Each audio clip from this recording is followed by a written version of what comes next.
Hi guys, how you doing? Welcome back to the channel.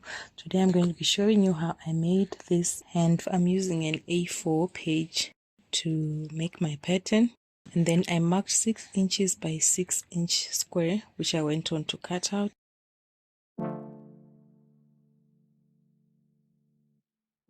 Then I now folded my square diagonally like that, and then I went on to that edge, and then I just cut out like a curve pattern. So when I open it up, that is how it looks like.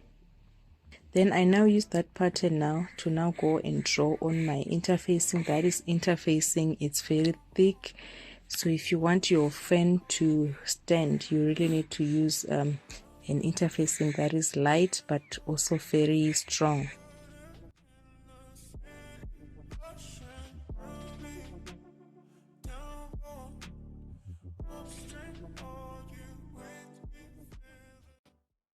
Then I cut it out with my scissors. After that, I now went on to put it on top of my fabric, and then I ironed.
So all in all, I had about 18 of these pieces. So all in all, you cut out about 18 of the interfacing pieces, because eventually my hand fan can take about 8 or 9 pieces. I also cut out using this printed fabric just for some variety. So as you see, so when I'm cutting, you notice that I'm leaving a small gap of about half an inch on the side.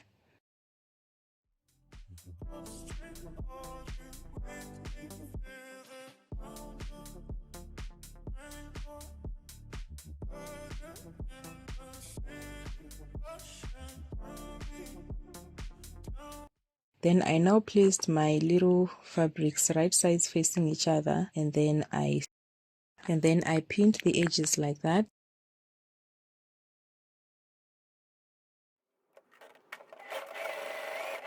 And then I now went on to stitch on the sewing machine.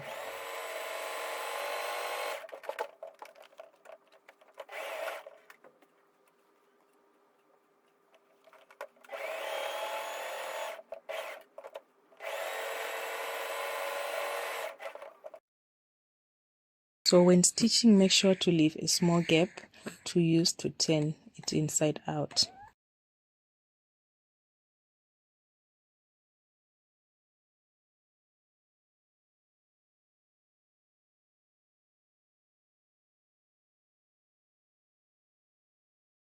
After just trimming a little bit, I now went on to turn my little fabric inside out.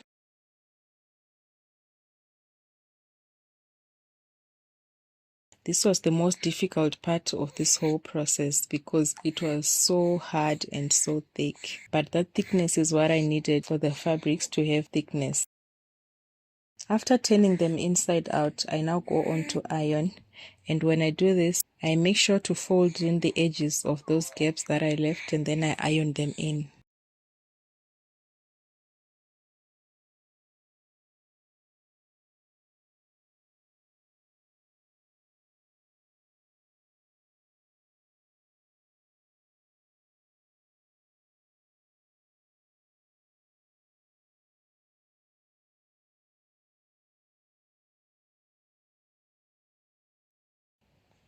And then I went on to stitch those little gaps that I had left on the sewing machine.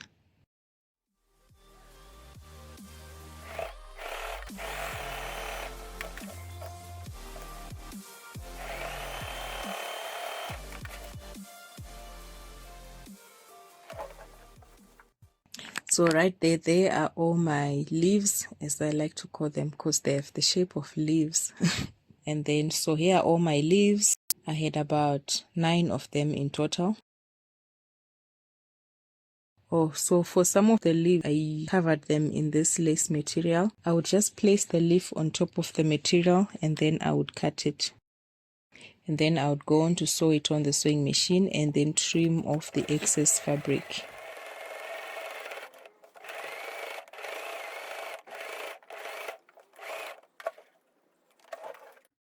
I did this on about 3 of the leaves.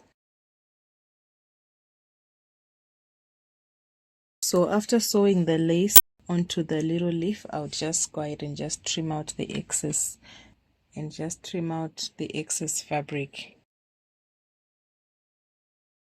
So there are all my leaves all done. So this is Corex board. It's very thick, and what I like it about it is it's water resistant. So what I did now was to now use that same pattern that I had used to cut the leaves to now go on and trace 2 other pieces on the Corex board. Then I went on to cut them out with the scissors.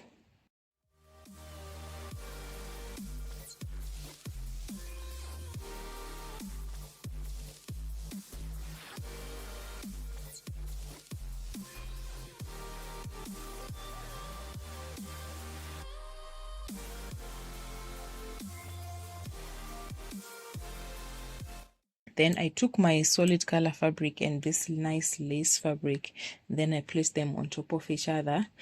Then I used the Corex boards to cut the fabric.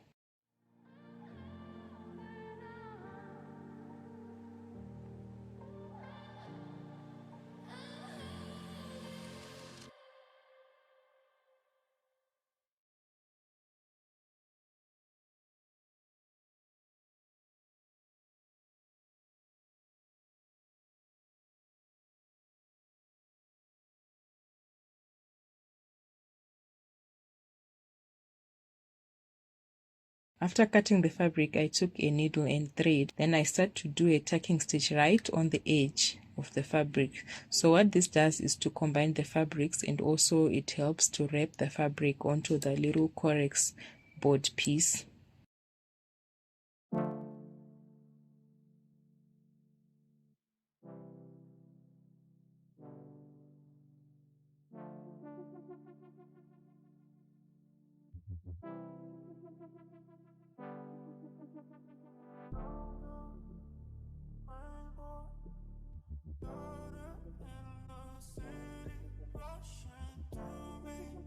So there are my 2 Corex boards covered.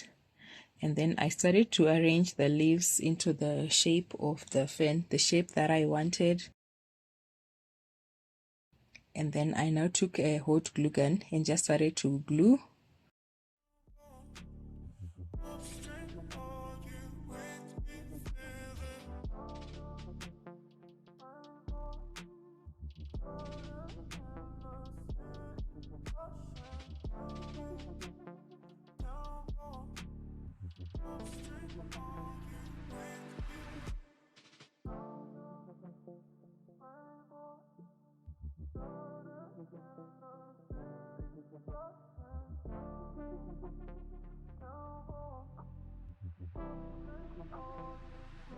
I also went to the back. There were some gaps which were not glued. I glued them down as well.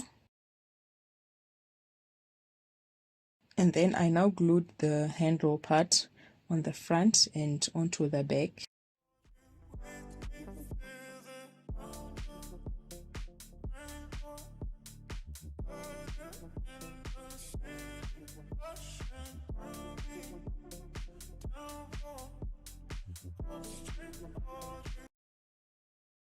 The last part now was to now use the rhinestones. I got this row of rhinestones from Shein. It's very nice and it was very affordable.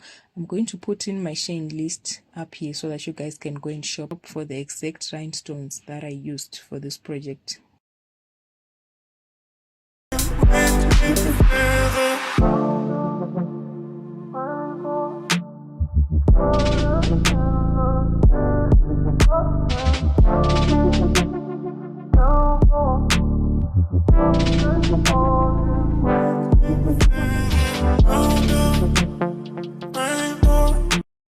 So that is just how I was gluing the rhinestones.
And then I also added these little flowers with the rhinestones on one side of the fan.